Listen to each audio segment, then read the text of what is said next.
CR101radio.com, podcasts, and more. 6. Fear and the Present. November the 1st, 1955. Good morning, friends. Some people find it difficult to settle down and to do the business of everyday living because they are fear-ridden and thereby hamstrung.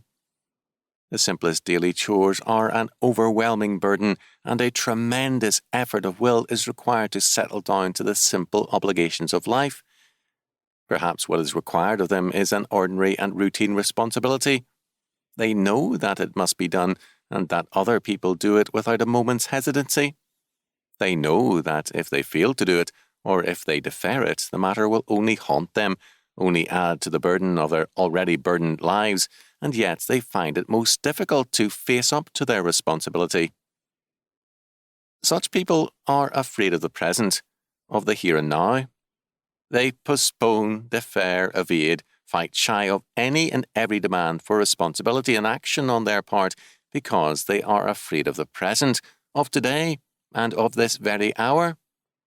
For them, the clock is always stroking out the unhappy summons. The time has come, the time has come. The clock's ticking reminds them, this is the hour. They live constantly in the shadow of apocalyptic doom and are too paralyzed with fear to face up to life's common responsibilities. Their whole world is tense with expectancy.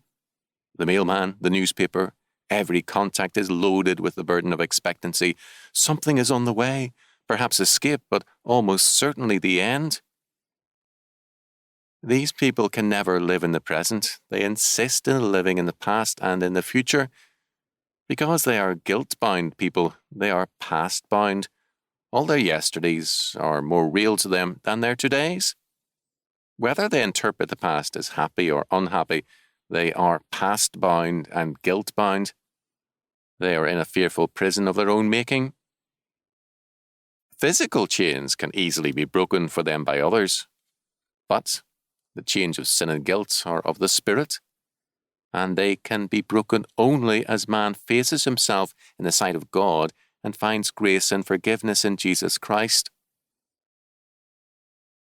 Not only are such people past-bound, but they live in the future also, avoiding the present.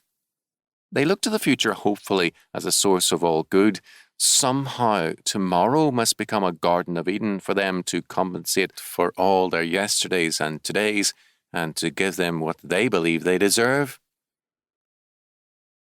People who are afraid to face up to the present are people who are afraid to face up to their responsibility. No man ever evades responsibility. Every evasion only haunts him all his days and grows more grievous in its burden. The Lord demands an accounting, and no man renders up his tally according to his own tastes and his own dishonest numerics. The demanded accounting is not limited to Judgment Day, nor is it merely an annual audit. It is a moment-by-moment affair, and to evade our responsibility at any point means increasingly dishonest bookkeeping in our lives thereafter.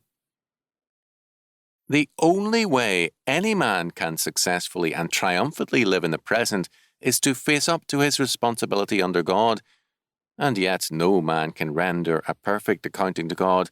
No man can successfully discharge his God-given responsibility to the point where he puts God in obligation to himself. The only answer to this dilemma is for man to confess his sin and guilt, his failure to meet God's requirement, and to accept Jesus Christ as his own God-given substitute, the atonement for his sin, who in his person discharges our responsibility and by his regenerating work in us makes us free in conscience and responsible in our living. When we face up to our responsibility, recognize that we have sinned and seek the grace of God and become members of Jesus Christ, then the present is not something to be evaded, but an area of triumphant living. Then indeed we go from strength to strength and appear before God as victors. O Lord of hosts, blessed is the man that trusteth in thee. Psalm 84, 7 and 12.